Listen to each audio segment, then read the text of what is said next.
Red Bull confirming their 2026 driver lineup finally at long last. They've completed the 2026 driver lineup chart, announcing what many have speculated, yours truly included, that Red Bull's senior team will, of course, be Max Verstappen and Isack Hadjar. Meanwhile, in the VCARB, Liam Lawson and the rookie-to-be, Arvid Lindblad.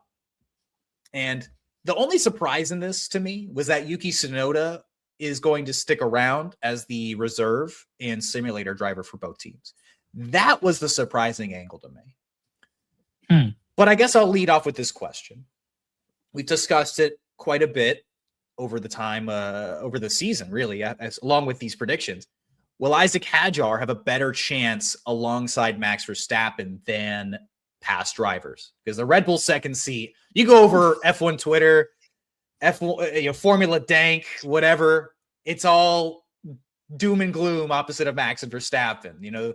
The Grim Reaper knocking on the next door of this young French driver who's looked really impressive this season, has a case for Rookie of the Year. Khaki Kevin Walker, will Isack Hadjar have a better chance alongside Max Verstappen in 2026? I think that Isack Hadjar will have a better chance versus those of the past. I think he has a little bit of that dog mentality in him versus he's feisty. We've been hearing those radio messages. I knew they were coming. I said it at the beginning of the year. I've listened to this guy in F2. He will light up a mic. And he's been lighting them up a little bit lately. I'm just saying. But damn it, he's worth it. He is worth it. I will say that.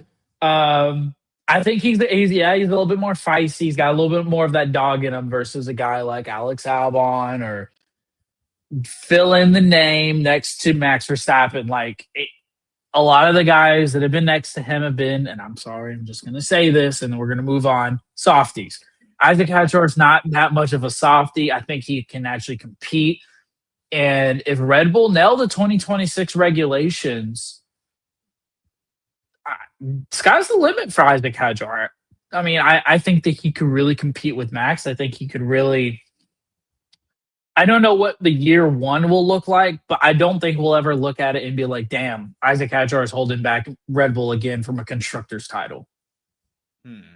I have a couple of different perspectives, but I think the overall point we agree on. I actually think Hadjar has a much better chance than F1 fans on social media might think. Hadjar's going to get a full off season, working with this team, getting up to speed after a pretty strong rookie campaign, of course, with VCARB. Similar to Liam Lawson last year, he gets the full off season, admittedly. But where I think things are really different from Lawson's full off season in the car is this is a whole new regulation for both Red Bull teams. And they're both starting at a new base.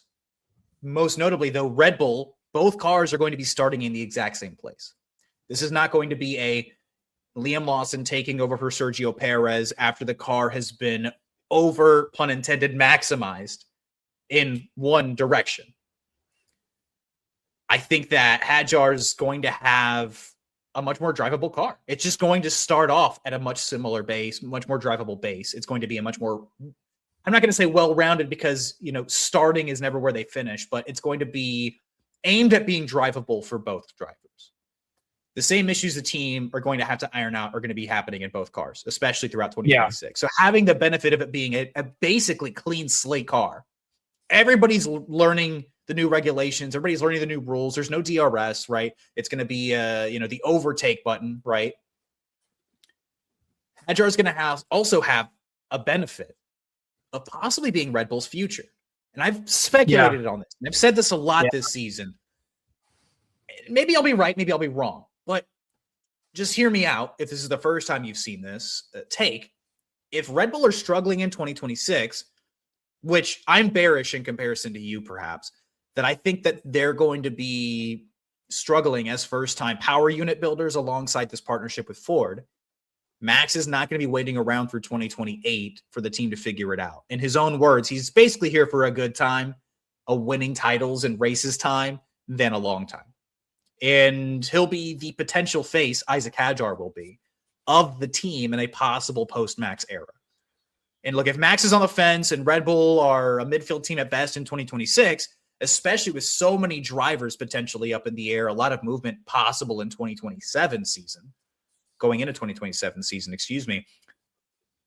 I don't know that Red Bull are going to want to overbuild a car for Max Verstappen. They're going to try to configure their car maybe a little bit more towards Isack Hadjar. So that's my general idea of what could 2026 look like. It's going to be a lot of just figuring out the damn car, figuring out the power unit, how does everything work. But amid all that, you're not going to be fine-tuning for just Max. You're not going to be fine-tuning because he obviously is ridiculously talented. He's going to find every little bit of time that he can in every little sector. But I don't know. I think about the long-term prospect here. This is a regulation that's going to be around for the next 4 years. You don't want to make a car that nobody can drive. Yeah. I think that's a good point. I think that Hadjar could be the potential for the future. And they'll keep a good close eye on Arvid Lindblad as well. I think another thing is Mekis. His familiarity with Hadjar obviously being his team principal earlier on in the year for majority of the year. I think that's going to help a lot because he's already going to understand the driver dynamic of what Isack Hadjar is on track, what he is off track, and he's already learned in the past couple of however long he's been there, feels like a while, what Max Verstappen is like and his on track and off track differences. And you like you mentioned, you get the full off season. I guess I'm a little bit more hopeful, even if they don't quote unquote nail the regulations. Maybe they're a fourth or fifth place team to start out. I think one thing the Red Bull's really good at and something they proved to be good at this year is upgrades and making changes to the car to help them. I mean, otherwise Max Verstappen wouldn't be in this title fight because that car was the lawnmower to start the year.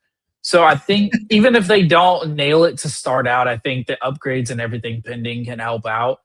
I think with Mekis and Hadjar and if they beg and plead Max to stay, I think Red Bull could be a team that figures that out a little bit later on. But once they do, though, they could be very powerful. I mean, they've got a long history of success.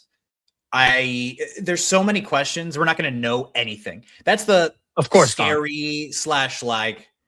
That's fun. The scary. I think it's fun. One part of the offseason is everything is just going to be speculation until we see the cars go. Like that's just. I think Williams could be like the best car on track next year. We have no idea. We literally have no idea. Yeah. I mean, the only bit of, because that's the thing too. Like we've talked a lot this season, even about Mercedes power units being really strong next year. That's what everybody keeps talking about, but we won't know until we see them on the track next year. Moving from the senior team though, over to the rookie of 2026, in Arvid Lindblad. Are VCARB and Red Bull by extension taking a big swing on Arvid Lindblad?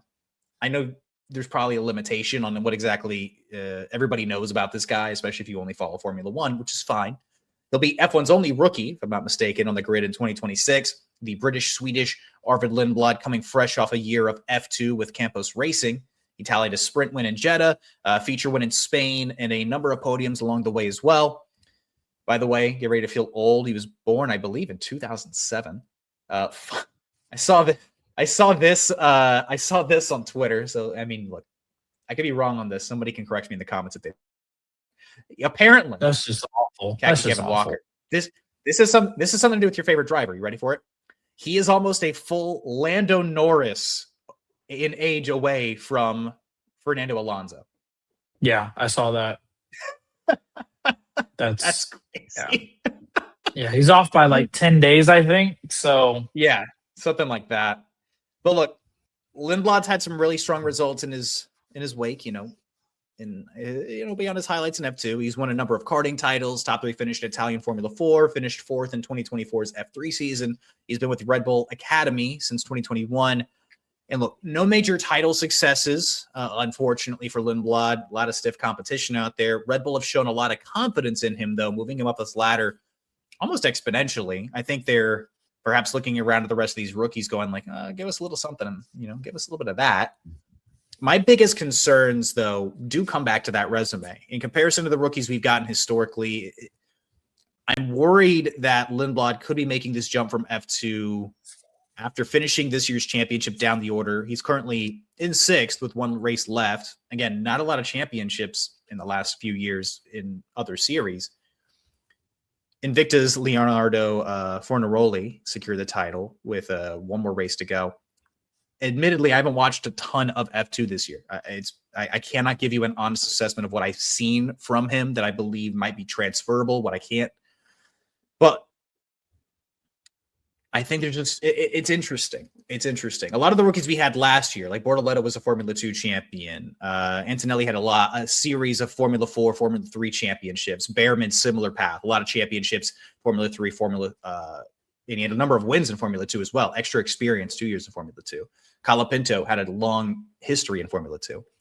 I worry a little bit that Red Bull might have been rushing Lindblad a little bit too fast. But I guess this is one of those things we had to wait and see. I have also seen the high pressure environment that existed under Christian Horner for so long that maybe I'm a little bit more nervous. As far as your impressions of what Mekis has done at Red Bull, do you think that Lindblad's going to have time to develop, or is he going to get yanked and maybe we might see Yuki Tsunoda back in the seat at some point this 2026? There is a part of me that is a little worried about them kind of, hey, if it doesn't work out, then I think you would have been better suited to keep Yuki in that second seat and put Lindblad as a reserve. I think that's probably would have been the better move, but I mean, I guess we'll see how it goes. I'm not entirely worried about it, I guess, because I think they're going to be more determined on his development at the end of the day. VCARB is a sister team. They're a development team for Red Bull. So maybe you don't be so concerned with what happens, so much on the track. Just kind of, hey, let's make sure he's progressing. Let's make sure he's learning and adapting to Formula One, and whatever happens, happens. Mm-hmm. I'd have to hope that they aren't rushing him too much. There's been a big crop of rookies that have been super good. Obviously, this year was incredibly exciting, speaking about those number of drivers I just mentioned, but I want to know what the TLPs think. I'm leaving this open to them. What do you guys think of the Red Bull moves? Is Isack Hadjar ready for the opportunity? Did Liam Lawson deserve to keep his seat? Did Yuki Tsunoda, did he get the short end of some stick here? I want to know what the TLPs think down in the comments below. Red Bull's lineup, though, locks in what we got for 2026. We're going to have 22 cars next year. Don't forget, Checo Perez returning, Valtteri Bottas. That's going to be exciting. It's going to be a lot of fun.